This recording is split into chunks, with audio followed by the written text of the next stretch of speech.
तो स्वागत है आप सभी का आपके अपना यूट्यूब चैनल में दोस्तों। चलिए दोस्तों, आज हम हिस्ट्री के सीरीज को चालू करने वाले हैं दोस्तों, जिसमें कि पहले आज हम लोग मुग़ल वंश के बारे में देखेंगे कि मुग़ल वंश का उदय कहाँ हुआ और मुग़ल वंश उदय के साथ साथ भारत में कब पहुँचा और कौन कौन सा महत्वपूर्ण युद्ध किया दोस्तों। चलिए दोस्तों, सबसे पहले हम लोग जानते हैं कि मुग़ल वंश का जो संस्थापक था दोस्तों, वो संस्थापक बाबर था। यदि हम लोग बाबर के बारे में बात करें दोस्तों, तो तैमूर की मृत्यु के बाद मध्य एशिया में अनेक छोटे छोटे राज्यों का उदय हुआ था दोस्तों। जी हाँ दोस्तों, मध्य एशिया चलिए दिखाते हैं आप लोगों को मध्य एशिया कहाँ बोला जाता है दोस्तों। तो ये देखिए दोस्तों, हम आप लोग को मध्य एशिया दिखाते हैं। यहाँ पे आप लोग देख सकते हैं कि ये जो क्षेत्र है दोस्तों, ये जो है सो मध्य एशिया है दोस्तों। ये यूरोप हो गया दोस्तों, ये अफ्रीका वाला क्षेत्र हो गया, और ये उत्तरी अमेरिका, ये दक्षिणी अमेरिका, ये ऑस्ट्रेलिया हो गया दोस्तों। जी हाँ दोस्तों, तो ये तो आपका मध्य एशिया यहाँ पे हो गया। अब यहाँ पे मध्य एशिया हो गया दोस्तों, तो यहीं पे कुछ राजवंश पहले हुआ करता था, जिसमें एक तैमूर था दोस्तों। तैमूर के मृत्यु के बाद जो मध्य एशिया में बहुत सारे राजवंशों का उदय हुआ, जिसमें कि मुग़ल वंश एक था। मुग़ल वंश का संस्थापक बाबर को माना जाता है। बाबर का वास्तविक नाम दोस्तों, जो उसका बचपन का नाम था दोस्तों, उसको जहीरुद्दीन मोहम्मद था। तुर्की भाषा में यदि हम लोग बाबर की बात करें दोस्तों, तो बाबर का अर्थ होता है कि बहुत ही बलशाली, जिसमें कि हम लोग बाघ को देखते हैं कि बाघ। अतः जहीरुद्दीन मोहम्मद अपने पराक्रम और निर्भीकता के कारण दोस्तों बाबर का उपाधि धारण कर लिया। यदि बाबर की जन्म की बात करें दोस्तों, तो बाबर का जन्म जो हुआ था दोस्तों 14 जनवरी 1483 को फरगना में हुआ था दोस्तों। फरगना, उस समय जो फरगना का नाम था दोस्तों, अभी फ़िलहाल वो उज़्बेकिस्तान का नाम से जाना जाता है। जी हाँ दोस्तों, जिस समय बाबर का जन्म हुआ था उस समय उज़्बेकिस्तान एक फरगना के नाम से जाना जाता था। तो चलिए हम लोग देखते हैं कि फरगना कहाँ पे है। जी हाँ दोस्तों, फरगना जो कि फ़िलहाल का अभी का एक उज़्बेकिस्तान है दोस्तों, उसी को हम लोग फरगना के नाम से जानते हैं। तो ये देखिए, ये जो है दोस्तों मध्य एशिया का भाग यहाँ पे दिखाएं दोस्तों। तो ये आपका हो गया अफ़गानिस्तान। ये जो रहा दोस्तों, ये है आपका अभी का उज़्बेकिस्तान और बाबर के टाइम का फरगना दोस्तों। तो बाबर का जन्म जो हुआ था दोस्तों, वो फरगना में हुआ था 14 फरवरी 1483 ईस्वी को। इसके पिता उमर शेख मिर्ज़ा थे दोस्तों। जी हाँ दोस्तों, बाबर के पिता का नाम उमर शेख मिर्ज़ा था और माता का नाम कुतुब निगार खान। यदि हम लोग उमर शेख मिर्ज़ा की बात करें दोस्तों, तो वो तैमूर वंशज का था और माता मंगोल वंश चंगेज़ खान का वंशज था दोस्तों। इसलिए इसे तुर्कों एवं मंगोलों का संयुक्त रक्त का मिश्रण कहा जाता है। जी हाँ दोस्तों, उमर शेख मिर्ज़ा तैमूर वंशज का और कुतुब निगार खान जो कि बाबर की माता थी, वो मंगोल वंशज की थी। जी हाँ दोस्तों, यदि हम लोग बाबर की दादी की बात करें दोस्तों, तब बाबर के दादी का नाम एहसान दौलत बेग।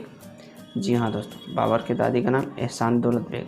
जी हाँ दोस्तों, आप लोगों को बता दें कि बाबर के पिता उमर शेख मिर्ज़ा की मृत्यु दोस्तों, बाबर जब 11 साल के लगभग में था दोस्तों, तो उस समय कुछ कारणों की वजह से बाबर के पिता उमर शेख मिर्ज़ा की मृत्यु हो गई, जिसके कारण बाबर को 11 वर्ष के ही आयु में फरगना का राजा बना दिया गया था। तो फरगना का राजा 11 ईस्वी में 11 वर्ष की आयु में।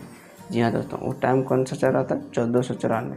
तो आप लोग को क्वेश्चन में पूछ सकता है कि बाबर फरगना का राजा कितने वर्षों में बना? तो 11 वर्ष की आयु में बना। जी हाँ दोस्तों, वो कौन सा ईस्वी चल रहा था? 1494 फरगना का शासक बना और मिर्ज़ा की उपाधि धारण किया। बाबर ने 1501 ईस्वी में समरकंद पर आक्रमण किया और समरकंद को जीत लिया। जी हाँ, 1501 ईस्वी में समरकंद। जी हाँ दोस्तों, तो समरकंद अफ़गानिस्तान में पड़ता है दोस्तों। अफ़गानिस्तान देख सकते हैं लोकेशन में, आपको कहाँ दिख रहा होगा। अफ़गानिस्तान भारत और पाकिस्तान के जस्ट बगल में अफ़गानिस्तान है दोस्तों। तो वहाँ पे समरकंद एक जगह है जिस पर बाबर ने 1501 ईस्वी में आक्रमण किया और समरकंद को जीत लिया दोस्तों। जी हाँ दोस्तों, ये बाबर का पहला युद्ध था, समरकंद का युद्ध। और दोस्तों बाबर समरकंद को जीतने के बाद वहाँ पे ज़्यादा दिन तक शासन नहीं कर पाया, मात्र में 8 महीनों तक शासन किया। फिर बाबर काबुल और गजनी पर अधिकार कर लिए। 1507 ईस्वी में इसने मिर्ज़ा की उपाधि त्याग करके बादशाह की उपाधि धारण कर ली। बाबर ने जिस वंश का स्थापना किया था दोस्तों, उस समय शुरुआत में उस वंश का नाम दोस्तों कौन सा था? चगताई वंश। जी हाँ दोस्तों, बाबर ने शुरुआत में, तो आपको क्वेश्चन में पूछ सकता है कि चगताई वंश का संस्थापक कौन था? तो चगताई वंश का संस्थापक बाबर था। बाबर, चगताई वंश। वही जब चगताई वंश से बाबर जब भारत पर आक्रमण किया दोस्तों, तो वो उसका नाम बदलकर मुगल वंश रख दिया। यदि हम लोग भारत की ओर आक्रमण करने की बात करें दोस्तों, तो ये आक्रमण जो है दोस्तों, बाबर ने प्रथम पानीपत युद्ध भारत में 4 आक्रमण किया था। यदि हम लोग पानीपत के युद्ध के पहले अगर बात करें बाबर भारत पर कितने बार आक्रमण किया, तो जी हाँ दोस्तों, भारत पर बाबर ने 4 बार आक्रमण किया। पहला आक्रमण जो था दोस्तों, वो बाजोर अभियान था, जो कि 1919 ईस्वी में किया था। बाजोर अभियान में दोस्तों बाबर ने जो है सो भेरा का किला जीत लिया। भेरा का किला जीतने के बाद दोस्तों उसका मनोबल काफ़ी बढ़ गया। भेरा का किला जीतने के बाद दोस्तों उसको जो है सो अस्थायी एक निवास मिल गया भारत के अंदर, जो कि उस टाइम अभी के पाकिस्तान में पड़ता है, बाजोर। वहाँ का भेरा का किला जीत लिया। इसके बाद दोस्तों 1919 भेरा का किला जीता। इसके बाद वो आक्रमण करते करते अगल बगल का छोटे मोटे राज्यों को जीतता गया और अपना क्षेत्र बढ़ाता गया। इसके बाद दोस्तों यदि हम लोग पानीपत की लड़ाई के पहले बात करें दोस्तों, तो पानीपत की लड़ाई के लिए बाबर को जो निमंत्रण भेजा था दोस्तों, वो राणा सांगा था दोस्तों। एक पहला जो था सो राणा सांगा था। इसके बाद इब्राहिम लोदी का सूबेदार दौलत खान लोदी था और आलम खान लोदी। ये 3 आदमी मिलके दोस्तों, राणा सांगा, दौलत खान लोदी और चाचा आलम खान लोदी ने अकबर को निमंत्रण दिया पानीपत की लड़ाई के लिए, जिसमें कि इब्राहिम लोदी के विरोध ये लड़ाई लड़ा जाना था। जी हाँ दोस्तों, तो पानीपत की प्रथम युद्ध 1526 ईस्वी में, ये काफ़ी महत्वपूर्ण क्वेश्चन है और इसमें बहुत सारा बार ये क्वेश्चन आ चुका है।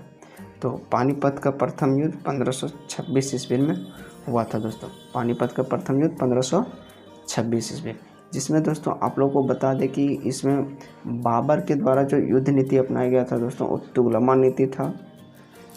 तुगलमा नीति और एक उस्मानिया विधि। जी हाँ दोस्तों, एक तुगलमा नीति था, एक उस्मानिया विधि। जी हाँ दोस्तों, आप लोग को बता दें कि तुगलमा नीति और उस्मानिया नीति ये बाबर के लिए बहुत एक क्या बोल सकते हैं कि उसके लिए बहुत ही अच्छा साबित हुआ, क्योंकि यही नीति को अपनाकर वो इब्राहिम लोदी के खिलाफ युद्ध जीता, जिसमें कि इब्राहिम लोदी और बाबर के सेना का अनुपात दोस्तों 5:1 में था। इब्राहिम लोदी का सेना बहुत बड़ी सेना थी और जो बाबर का सेना था वो उतना बड़ा सेना नहीं था, जिसके कारण इसका हारने का चांस बहुत ज़्यादा था। लेकिन ये उस्मानिया और तुगलमा नीति को अपनाकर इब्राहिम लोदी को हरा दिया और पानीपत की प्रथम युद्ध को जीत लिया गया। तो पानीपत की प्रथम युद्ध 1526 ईस्वी में हुआ और इसी में बाबर ने दूसरा बार बारूद का उपयोग किया। यदि बाबर ने दूसरा बार पानीपत के युद्ध में बारूद का इस्तेमाल किया तो फर्स्ट बार कब बारूद का इस्तेमाल किया, ये दोस्तों ये काफ़ी इम्पोर्टेंट है। जब बाबर ने सेकेंड बार पानीपत के लड़ाई में बारूद का इस्तेमाल किया, तो फर्स्ट बार में कहीं ना कहीं तो किया होगा। जी हाँ दोस्तों, तो फर्स्ट बार में उसने जब बाजोर में आक्रमण किया दोस्तों, तो बाजोर में जो भेरा का किला था दोस्तों, भेरा का किला उसको तोड़ने के लिए सबसे पहले बारूद का इस्तेमाल किया था। जी हाँ दोस्तों, तो ये पूछ सकता है आप लोगों को कि बाबर ने सर्वप्रथम बारूद का इस्तेमाल कौन सा युद्ध में किया, तो आप वो बाजोर युद्ध या बाजोर अभियान में लिख सकते हैं, जो कि 1919 ईस्वी में किया गया था दोस्तों। जी हाँ दोस्तों, तो इसके बाद आप लोगों को बता दें कि दिल्ली का एकमात्र शासक इब्राहिम लोदी था जो युद्ध में मारा गया। ठीक है दोस्तों, बाबर के द्वारा इब्राहिम लोदी मारा गया और भारत पर बाबर का जीत हो गया। पानीपत के युद्ध के बाद बाबर के तोपखाना का नेतृत्व, जी हाँ दोस्तों, तोपखाना का नेतृत्व उस्ताद अली और मोहम्मद मुस्तफ़ा खान, 2 तुर्की अधिकारियों ने किया था दोस्तों। जी हाँ दोस्तों, बाबर जो पानीपत में लड़ाई लड़ा गया था दोस्तों, वहाँ पे जब तोप का इस्तेमाल किया तो वहाँ पे तोप का जो चलाने वाला था दोस्तों वो उस्ताद अली और मुस्तफ़ा खां था। तुगलमान नीति को अर्धचंद्राकार नीति भी कहते हैं। अर्धचंद्राकार मतलब जैसे चंदा दिखता है दोस्तों आधा, उसी टाइप से सेना को सजाया जाता है और आक्रमण किया जाता है।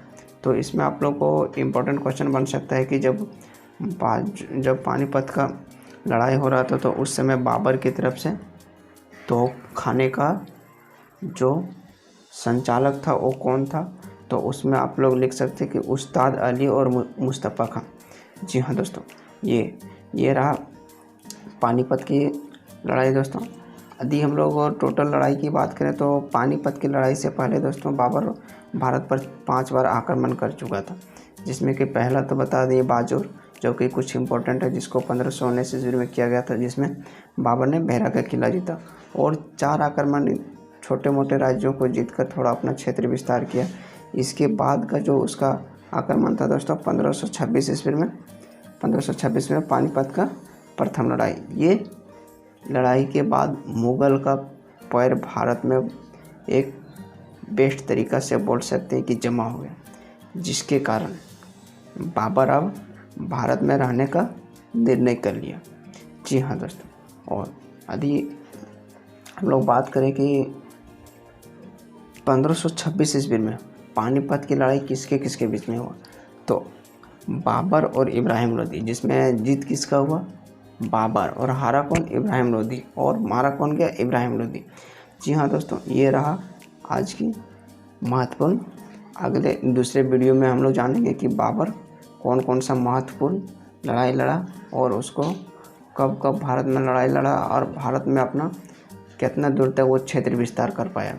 तो चलिए दोस्तों, आज यहीं तक रखते हैं, फिर मिलते हैं अगले वीडियो में। तब तक के लिए जय हिंद, जय भारत।